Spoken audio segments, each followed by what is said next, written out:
हिंदी काव्य के सशक्त हस्ताक्षर सुमित्रा नंदन पंत जी को कौन नहीं जानता। उनकी कृतियां अमर हैं और उन कृतियों के माध्यम से वो स्वयं भी अमर हैं।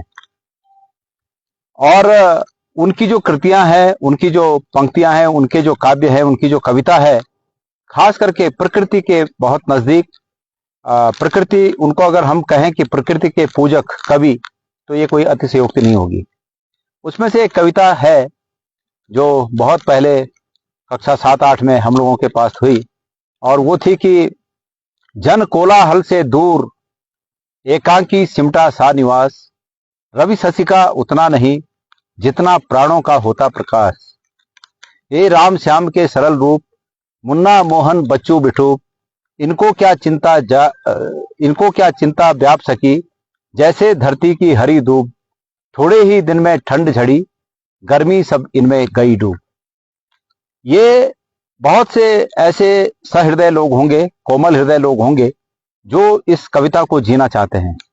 और मैं सच अगर बताऊं तो मुझे भी जब इस कविता को जीना होता है तो मैं इस स्थान पर आ जाता हूं, और इस स्थान पर आकर इस कविता को जीने के माध्यम से जो जीवन ऊर्जा है, जो आत्मा की ऊर्जा है, प्राण की ऊर्जा है, वो अपने आप सशक्त हो जाती है, अपने आप मजबूत हो जाती है। और ऐसा लगता है उसके बाद कि न जाने हम अनगिनत युद्धों को जीत सकते हैं।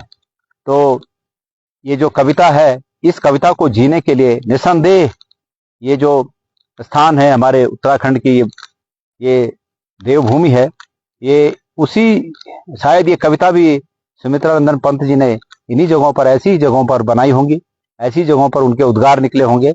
और ऐसी कविताओं को जीने के लिए ये भूमि एक सशक्त माध्यम है, एक सशक्त आधार है। मैं आह्वान करता हूं सबका कि अपनी इस मातृभूमि में जो आप देश विदेश में बसे हुए लोग हैं, वापस आएं और इस कविता को यहाँ पर जिएं। धन्यवाद।